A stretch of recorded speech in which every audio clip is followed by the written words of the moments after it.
It is absolutely superb. Yes. The quality of the original piece of furniture is outstanding, and the condition that it survived in, as I say, is also outstanding. And I just would love to know where this has been all its life to have survived like this. It's an occasional table, for want of a better word, yes. but I've never seen one of quite this model. You could almost call it an early Sutherland table, with this very narrow profile when it's down. Yes.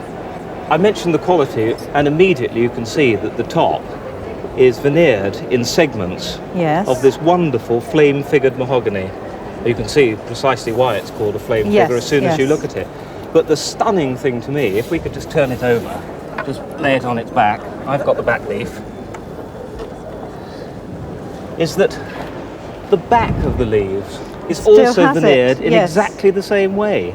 It's not quite such good veneer. No. It's not quite the colour and flame figuring of the top surface, but it's very, very good. Still see the sections. Oh in it, yes, you can't can still see the Yes. segments of the way it's veneered, and you can still see that in places they have chosen quite a good flame figure.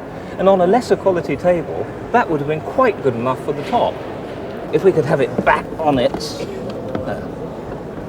feet and open it up, you can see it's supported on these beautifully shaped gates, one on each side. I think yours is that side. That's right. And it comes back, and they are stopped by lovely shaped blocks with a little stop. Yes. So you can't take it too far. And when it's out, it's quite an outstanding table. Well, I think it's very, very early Victorian, if not almost late Georgian or William IV, are the details. This gadrooning here is still very fine. It's not fat, heavy Victorian gadrooning. The feet are still very nicely carved.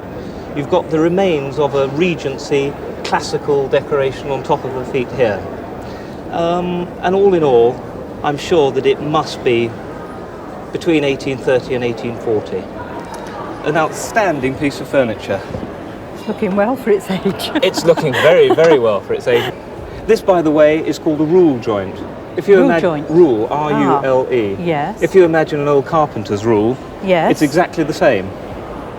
I've never seen a piece of furniture quite like this. I've seen plenty of good quality Victorian and earlier furniture, but never anything of quite this form or of quite this quality.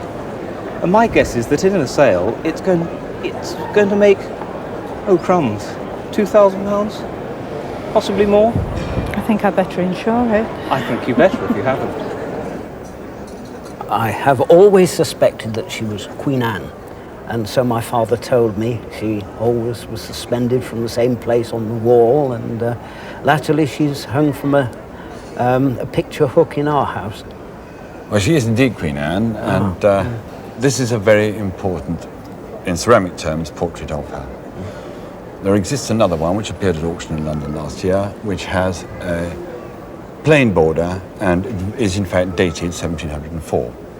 So we can assume that this one probably comes from the same year. This one is interesting in having this lovely scrolly border with foliage reserved on it. The portrait probably taken from an engraving after a painting by Kneller or one of the major artists of the time. This is part of a group of plaques that all have similar marks to this, which is probably the monogram of the painter. We don't know who he is, but he did do several plaques, some of which are dated around this period.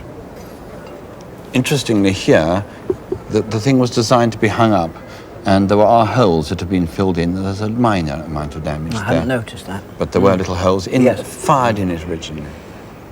So there we have a royal portrait plaque of 1704 or thereabouts.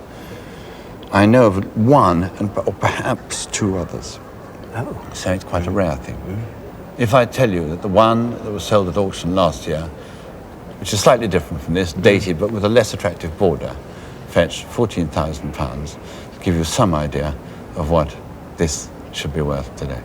Well, all I can say is that I'm very relieved that we had such a strong nail in the wall.